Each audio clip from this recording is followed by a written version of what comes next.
Hər kəsə salam, hər vaxtınız xeyir olsun. Mən Cöyh Məmməd Nuray Namazova. Bugün də sizinlə yeni bir mövzu izahıyla qarşınızdayım. Bugün sizə tələbələrin çox əziyyət çəkdiyi və qəbul imtahanlarında istifadə olunan yerin günəş ətrafında hərəkəti mövzusunun izahını verəcəm. Bilirsiniz ki, yer həm öz ox ətrafında, həm də günəş ətrafında dövr edir. Ümumiyyətlə biz bilirik ki, iki cür belə deyək, nəzəriyyə var idi. Biri geosentrik nəzəriyyə idi, geosentrik. Biri isə heliosentrik nəzəriyyə idi. Bunlar nə deməkdir? Heliosentrik o idi ki, mərkəzdə günəş dayanır. Bu mənim günəşimdə çox günəş oxşamasa da. Geosentrikdə isə mərkəzdə yer kürəsi dayanır, belə deyək. Geosentrik nəzəriyyə Ptolemey nəzəriyyəsi deyir ki, yer mərkəzdə, digər planetlər həmçinin günəş də yerin ətrafında dövr edir. Heliosentrikdə isə dedik ki, belə deyək, əsas mərkəzdə günəşdir, digər planetlər isə onun ətrafında dövr eləyir. Belə deyək, Merkuri, Venera, Yer, Mars, Yupiter, Saturn, Uran, Neptun. Ümumiyyətlə, Ptolemey və belə deyək, bu Kopernikin nəzəriyyəsi idi. Kopernik dedik ki, bu isə kimin nəzəriyyəsi idi? Dedik ki, demək Ptolemeyin. Qeyd edirik ki, məsəl üçün, geosentrik nəzəriyyə öz əksini tapmadı. Çünki mərkəzdə yer dayana bilməz. Ona görə bu səhv nəzəriyyədir. Cavab olur nə? Yəni bizim də hal-hazırda istifadə etdiyimiz nəzəriyyə adlanır heliosentrik. Günəşin tərkibinin 81% heliumdan, 19% hidrogen və digər qazın təşkil olunduğu üçün ona nə deyirik? Heliosentrik nəzəriyyə deyirik. Ümumiyyətlə biz bugünkü gün heliosentrik nəzəriyyəsi istifadə. Yəni mərkəzdə günəş dayanır, digər planetlər onun ətrafında dayanır və yerin günəş ətrafında hərəkəti baş verir. Yerin günəş ətrafında hərəkətinin coğrafi nəticələri deyəndə yadda saxlayın nəyi? Bizdə fəsillər yaranır. Bilirsiniz ki, 4 dənə fəsil var. Yaz, yay, payız, qış. Daha sonra musson küləkləri yaranır, yəni mövsümi küləklər yaranır. Məsələn, tutaq ki, 6 ay bu şəkildə, 6 ay bu şəkildə. Və deyirik ki, bizdə planetlər hansılardır? Gəlin onları da sizin üçün qeyd eləyək. Demək, Günəşə yaxınlıq dərəcəsinə görə ümumiyyətlə 8 planet var. Hansılardır? Demək, qeyd edirik ki, Merkuri, daha sonra Venera, Yer, daha sonra gəlir Mars, sonra gəlir Yupiter, daha sonra gəlir Saturn, sonra gəlir Uran, sonra gəlir Neptun. Demək, ilk dördüsü, yəni Merkuri, Venera, Yer, Mars, bunlar bizdə adlanır daxili planetlər. Yerdə qalan dördü isə adlanır nə? Xarici planetlər, belə deyək. Xarici, yazırıq ki, xarici. Demək, daxili və xarici planetlərin xüsusiyyətləri nədir? Fərqli xüsusiyyətlər. Daxili planetlər Günəşə daha yaxın yerləşir. Günəş ətrafında sürətli, öz ox ətrafında zəif dövr edirlər. Daxili planetlərin ölçüləri kiçik olur. Xarici planetlər isə əksinə, Günəşdən uzaqda yerləşirlər və öz oxları ətrafında daha sürətli, Günəş ətrafında isə daha zəif dövr edirlər. Səthlərindəki temperatur daxili planetlərə nisbətən daha azdır. Çünki Günəşdə uzaq olduğu üçün çox isti ala bilmirlər. Ümumiyyətlə, indi gəldik nəyə? Yerin Günəş ətrafında dövr etməsinin nəticəsində 4 mühüm hadisə yaranır. Yəni, yer səthi qeyri-bərabər qızır. Demək, yer səthində deyirik ki, Günəş olan düşmə bucağı fərqlənir. Ümumiyyətlə, düşünək ki, bilirik ki, bax bu yer kürəsidir. Biraz deformasiya uğrayıb. Demək, yer kürəsi yadda saxlayın. Bu da bizim günəşimizdir. İndi deyəcəklər ki, yorumda ki, müəllim, günəş qırmızı olmur. Bilirəm, gənclər. Bunu sadəcə bu rənglə yazdım. Narahat olmayın. Bu bizim xəyalımızda bu şəkildədir. Yəni, realla əlaqəli deyil. Demək, yer günəş ətrafında bilirik ki, 90 dərəcə enliyimiz var, düzdürmü? Və 66,5 dərəcə meyilli olduğu üçün 90 çıx 66,5 eləyir nə qədər? 23,5. Ona görə bizdə demək, tropiklər keçir hardan? 23,5 şimal və cənub enliklərindən. İndi gəldik 4 mühüm hadisəyə. Yəni, hansı ki, fəsillər var da bilirsiniz. Yaz, yay, payız, qış. Bunlar necə oldu ki, yarandı və hansı tarixlərdə qeyd olundu? Gəlin onları ətraflı araşdıraq. İlk öncə çəkirəm ekvator xəttini. Sonra çəkirəm 23.5 şimal tropiki, 23.5 cənub tropikini. Ümumiyyətlə şimal tropikinə bilirsiniz də, yəni indi danışacağıq. Onu xərçəng tropiki də deyirlər. Xərçəng tropiki, yəni şimal tropiki, tropiki. Həmçinin oğlak deyirlər cənub tropikinə. Həmçinin cənub tropikidir. Yəni niyə deyəcək? Çünki həmin dövr oğlaq burcuna təsadüf edir cənubda, şimalda isə xərçəng burcu dövr edici o şəkildə adlandırılır. Demək ki, 4 dənə mühüm hadisə var. İlk öncə başlayaq, bir-bir hamısını sizin üçün qeyd edəcəm. Demək, deyirik ki, birinci hal nədir? Demək, Günəş düşünək ki, 22 iyun tarixidir. Günəş olur harda? Şimalda. Yazırıq. 22 iyun. Və nə deyim? Demək, Günəş yadda saxlayın. İldə bir dəfə tropiklərdə zenitdə olur. İldə 2 dəfə demək, ekvator və tropiklərin arasında yadda saxlayın, zenitdə olur. Ümumiyyətlə, Günəş 23.5-dən sərhəddən, yəni 23.5-dən daha şimalda və daha cənubda zenitdə ola bilməz. Demək, dedik ki, 22 iyun tarixində Günəş şimalda olur və şimal isə nədir? Bizdə iyun hansı fəsildir və deyirik fəsillər şimala əsasən müəyyən olunur. Bizdə yay fəsli olduğu üçün deyirik nə? 22 iyun yay və tropikdə olduğu üçün olur nə? Yay gün dönümü. Qeyd edirik ki, yay gün dönümü. Daha sonra, demək bu zaman nə baş verir? Bilirik ki, Günəş şimaldadırsa, şimal daha çox isti olacaq, düzdürmü? Demək, şimal yarımkürəsində deyirik ki, Günəşin çıxma bucağı daha çoxdur. Günəş şimal tropiki 23.5 zenitdə olduğu üçün bura Günəş şüası 90 dərəcə bucağı altına düşür, yəni birbaşa yer səthinə gəlir. Şimalda yay fəsli, cənubda isə əks olur həmişə, qış fəsli başlayır. Sonra şimal qütbündə qütb gündüzlərdir. Şimalda deyirik ki, gündüzün uzunluğu çoxdur, gecə isə qısa olur. 22 iyun tarixindən sonra Günəş cənuba doğru hərəkət edir. Və bilirsiniz ki, 12 ay var. Dekabr, yanvar, fevral, mart, aprel, may, iyun, iyul, avqust, sentyabr, oktyabr, noyabr, dekabr. Və 4 dənə mühüm hadisə olduğu üçün bunların hər birinin arası 3 ay çəkir təxmin olaraq. May, demək, iyundan sonra 3 ay saysaq, iyul, avqust və sentyabr.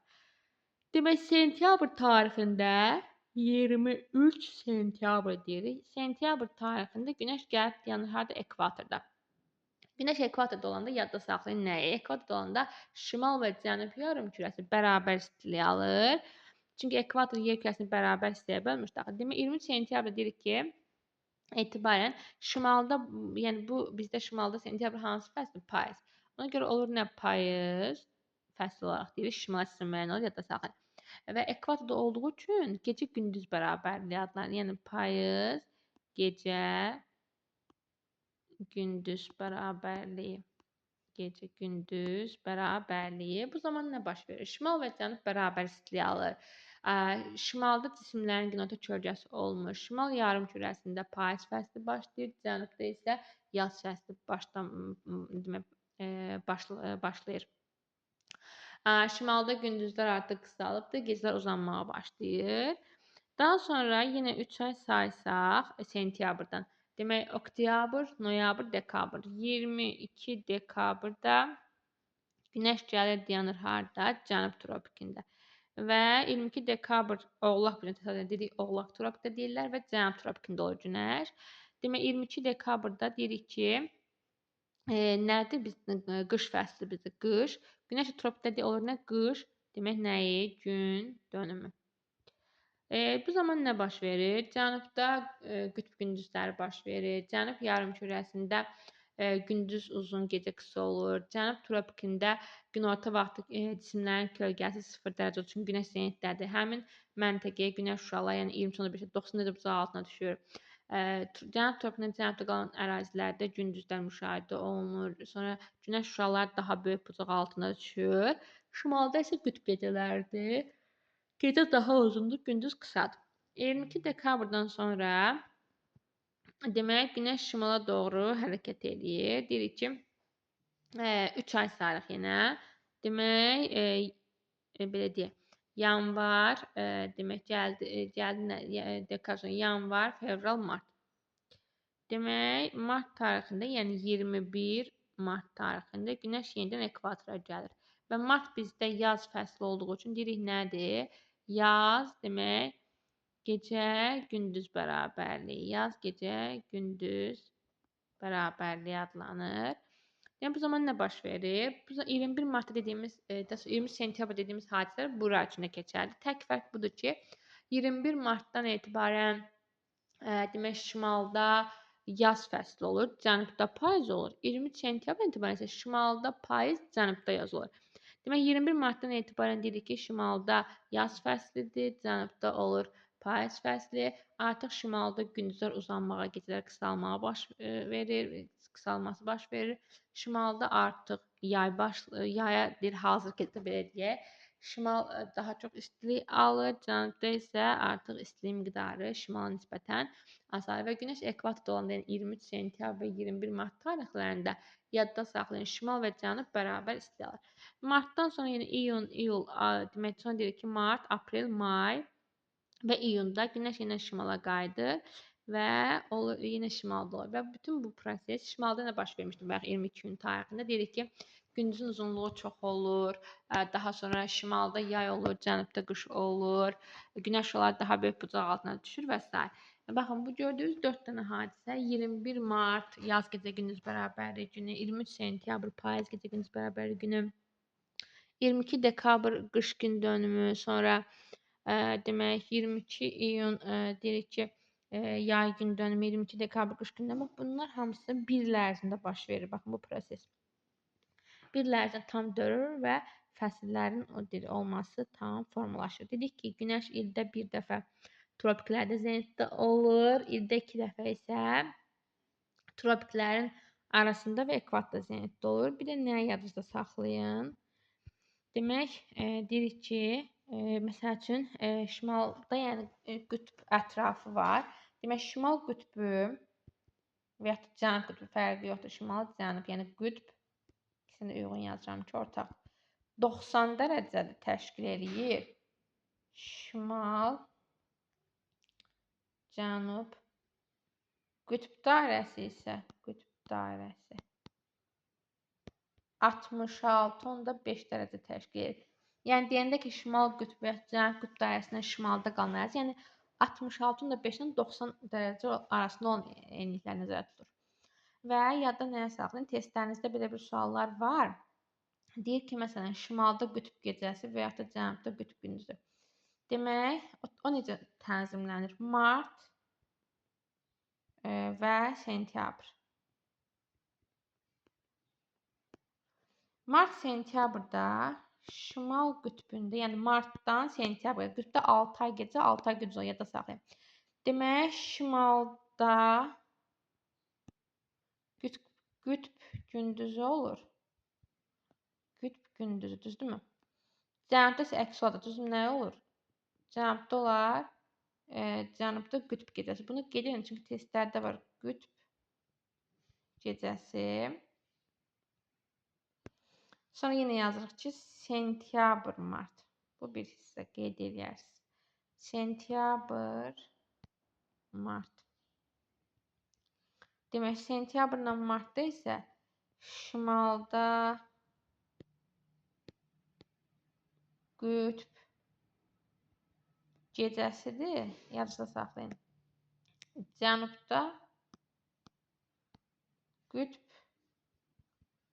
gündüzüdür. Yəni şimalda gecədirsə, cənubda gündüzdür.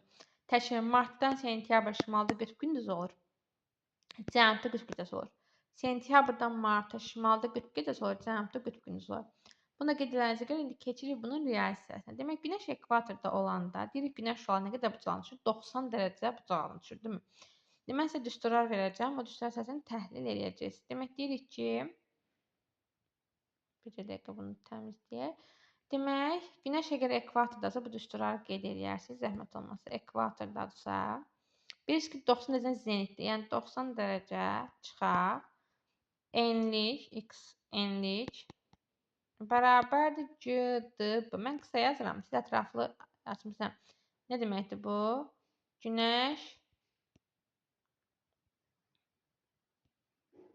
düşmə bucağı. Demək deyirik ki, 90x nəyə bərabərdir? Günəşin bucağına. Yəni tutaq ki, 21 mart tarixindədir. Sizə verir və yaxud 20 sentyabr deyir ki, məsələn, yay günü dönümü ya da daha doğrusu yaz gecə gündüz bərabərliyi günü və yaxud da payız gecə gündüz bərabərliyi günü tutaq ki, 40 dərəcə enliyə günəş şüanın düşmə bucağında. Onu nə edirsiniz? 90 çıx 40 bərabər neçə 50 dərəcə bucağına düşür. Və yaxud deyə bilər ki, 20 sentyabr tarixində günəş şüalarının 70 dərəcə bucağına düşdüyü məntəqə. Yəni 90 çıx x nəyə bərabər olsun? 70-ə.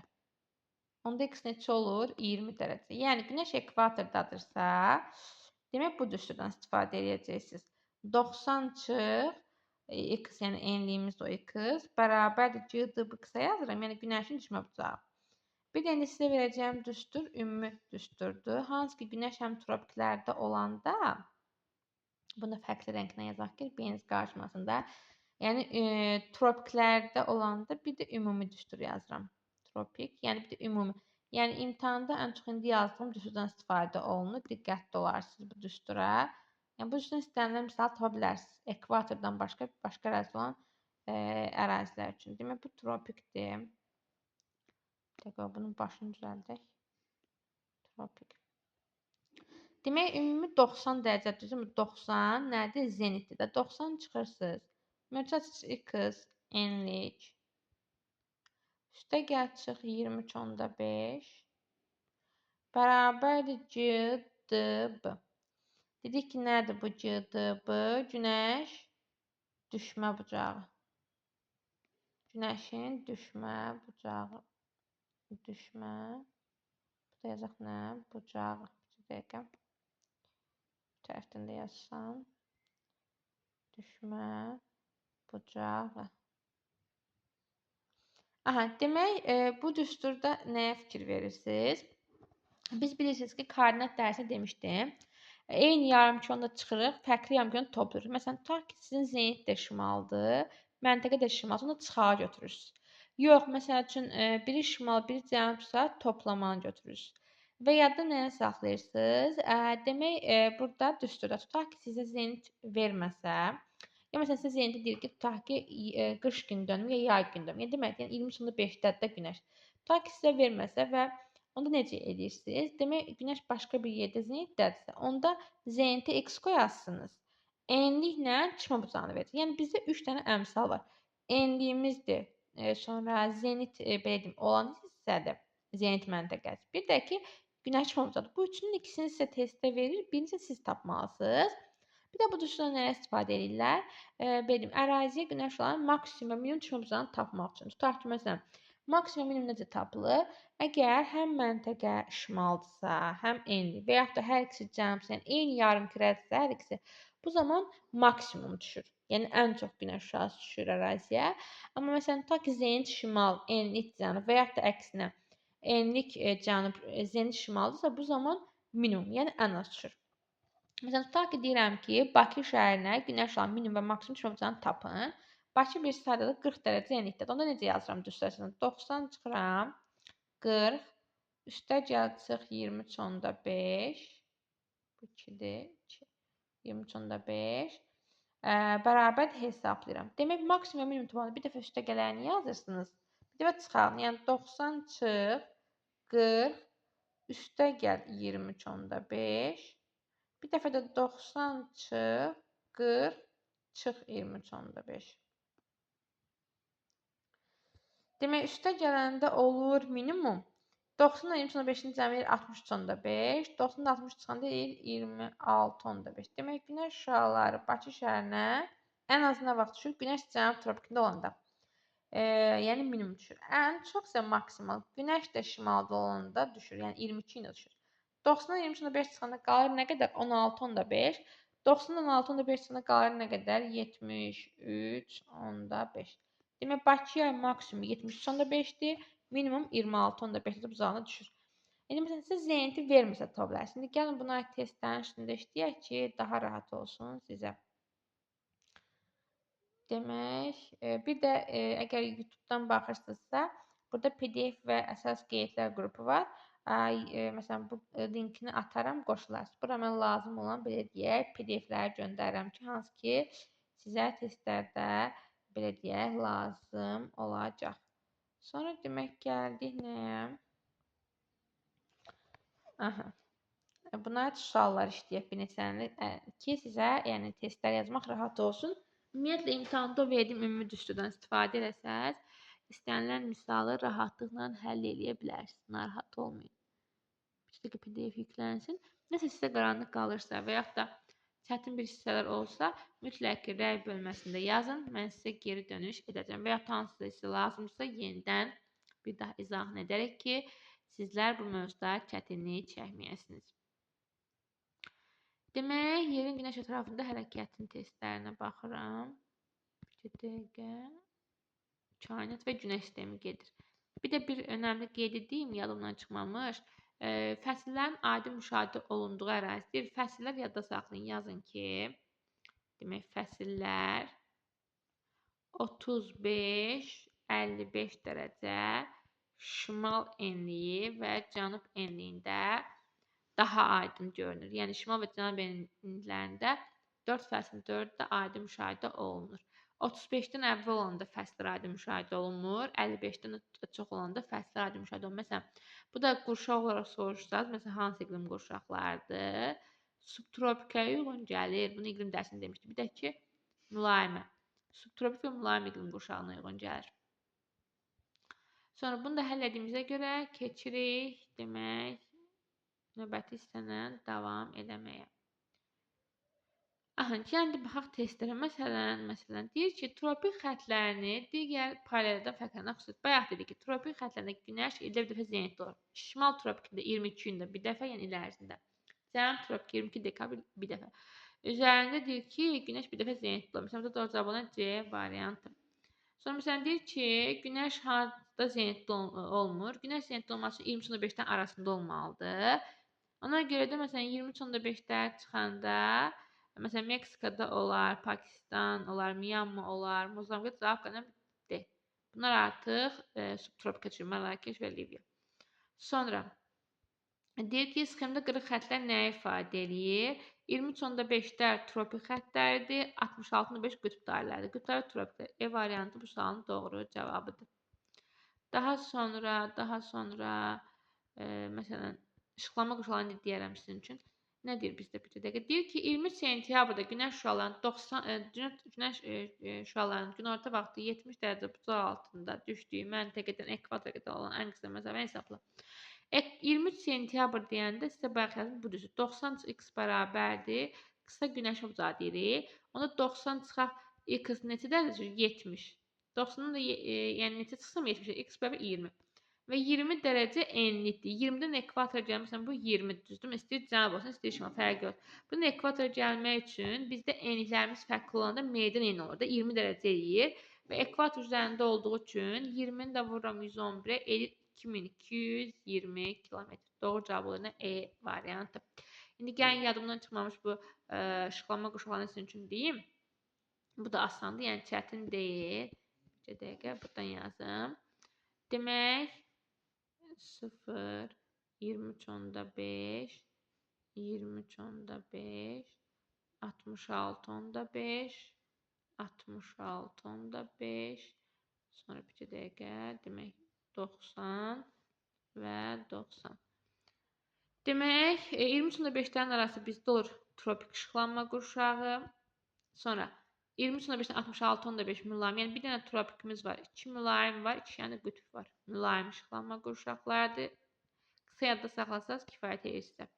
Və 66.5-dən 90 ondan qütb işıqlanma qurşağı. Qütb işıqlanma qurşağı. Yəni bunların da sərhədləri arasında tropik xəttlərinlə qütb dairələri bunların nə idi? Sərhədlərdir. Bunu da bildiyimizə görə keçirik testlərdə bunu həll eləməyə. Bir də sizə nə deyəcəm?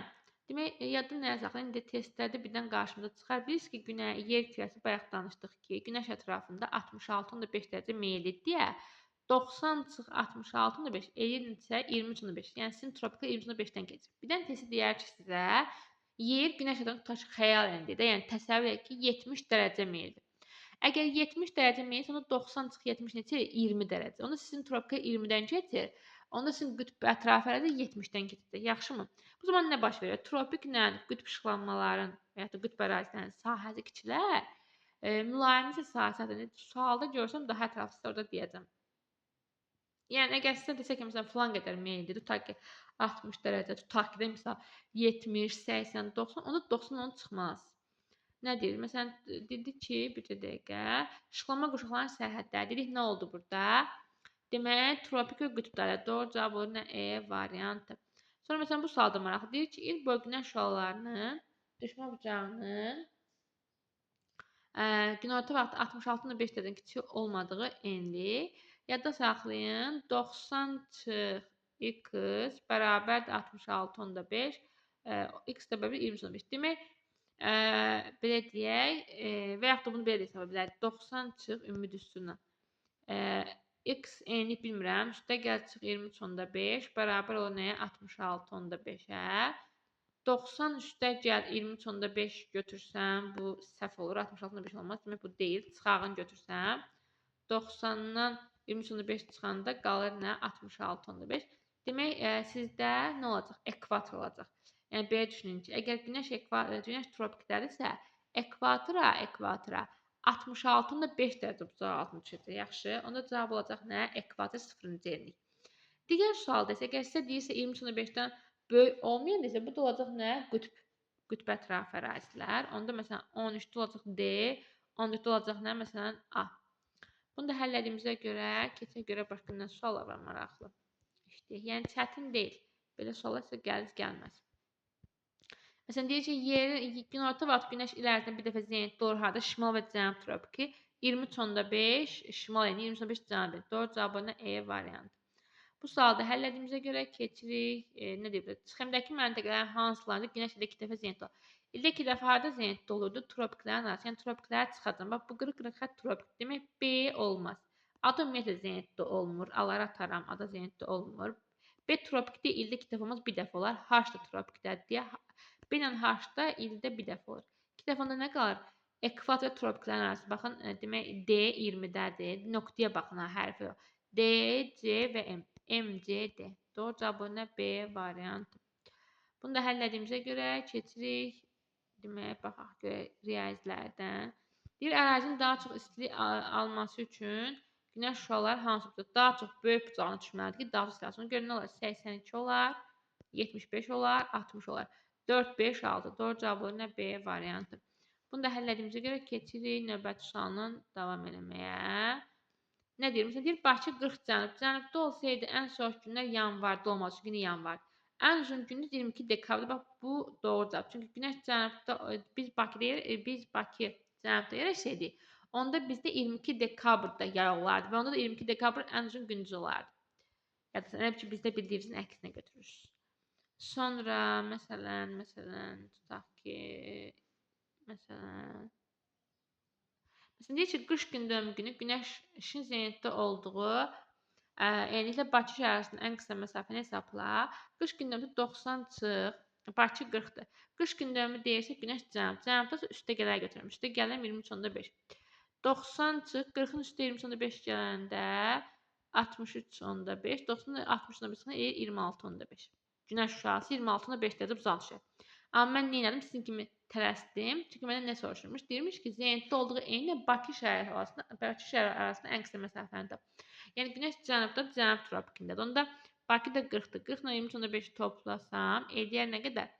63.5. Daha doğrusu hesablayaq. 63.5 və 1 dərəcəm də 111-dirsə, demək onda 63.5-i vuramalıyam nəyə? 111-ə. Vuraq görək neçə? 63.5 bir dəqiqə. Oy. 63.5 vururam 111-ə. Edir 7048.5. 7000 bir dəqiqə. 7048.5. Doğru cavab ona C variantı. Bunu da həll etdiyimizə görə keçirik. Baxaq görə bilin. Deyir, xəritəsən yay gündəmində günəş şüalarının vəfat daha böyük və daha kiçik bucağına düşdüyü məntəqə. Yay gündəmi nə vaxtdır? 22 iyundur. 22-ci günəş şimaldadır. Şimala daha çox bölüb uzanır. Demək 1, 3, 5. Bura ekvatordur. Bunun yuxarısı 1, 3, 5-ə daha çoxdur. 2, 4, 6 daha az düşür. 1-ə 1, 3, 5, 2-yə 2, 4, 6. Maraqlı və asan sual idi. Sonra məsələn baxaq görək. Biraz çətin istəyirəm ki, olsun. Nə deyir? Eyni coğrafi zamana görə günəşin zenitdə ola bildiyim hansı məntəqədə məsafə daha qısa olar. Məsafə qısa olması üçün demək nə olmalı? Məsələn, biri şimal, bir cənub. Toplasam bu nə qədər eləyər? Hardasa 46, 47 eləyər. Bu 20.5, bu da 10'dur. Bu 13.5. Çünki eyni yarımçıda. Bu 47'dir dostlar. Qoy silim. Beynimizdə qaranlıq qalmasın. 20.5 10. Bu eləyər 33.5. Üçüncü. Bu 40 eləyər cəmi toplasam. Bu da 20.5. Aralarında ən balaca hansı oldu? B variantı. Demək, məsafə daha qısa olursa, eyni yarımkürəsə çıxın, fərqli yarımkürəsə toplayın. Tapacaqsınız. Yəni çətin deyil. Sonra baxaq görək, çətin sual istəyirəm ki, siz olsun. Nədir? Deyir ki, baxaq görək. Belə deyək. Fəsillərin daha zəif müşahidə olunduğu. Fəsillər daha zəifdirsə, demək 35-55 arasında çıxmalıyam. Bu da 35, bu çıxdı. Bu da 45-55. Demək 3, 4 olmayacaq. 3-lər, 4-lər çıxanda cavab qalır 1, 2. 1 ilə 2 A variantı. Yəni elə bir yazsa sizə daha rahat olacaq.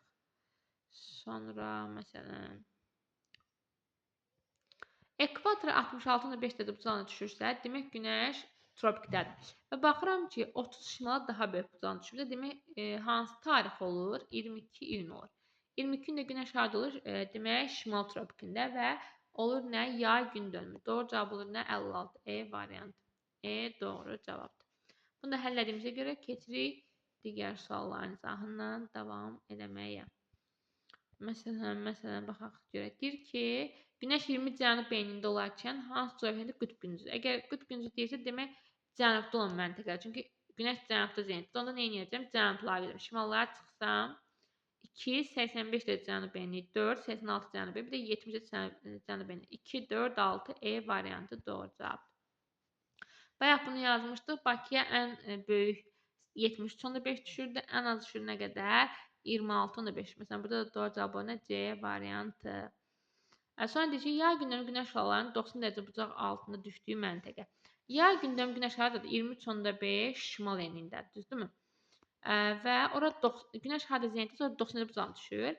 O məntəqədən şimal qütb arasında dərəcə fərqi. Yəni 90, demək, şimal qütb arasında nə qədərdir? Qütb dair deyirsə 66.5-dir. Qütb desə 90. 66.5-dən çıxıram 23.5, eləyir nə qədər? 43. Demək, doğru cavabı nə? E variantı. Yenə deyirəm, çətin mövzu deyil, çətin suallar yoxdur. Dediyim qaydaları öyrənə bilsəz, onlarla bu mövzuları işləmək sizin üçün çox rahat və asan olacaq. Bir də belə bir sual deyim. Deyir ki, günəş il boyu demək, üfüqdə görünmə xüsusinə görə müəyyən edin. Əgər sizə üfüqün şimalında deyirsə, demək günəş cənubdadır ki, məsələn, o şimalda görünür. Məsələn, günəş şimaldadsa, cənubda görünür.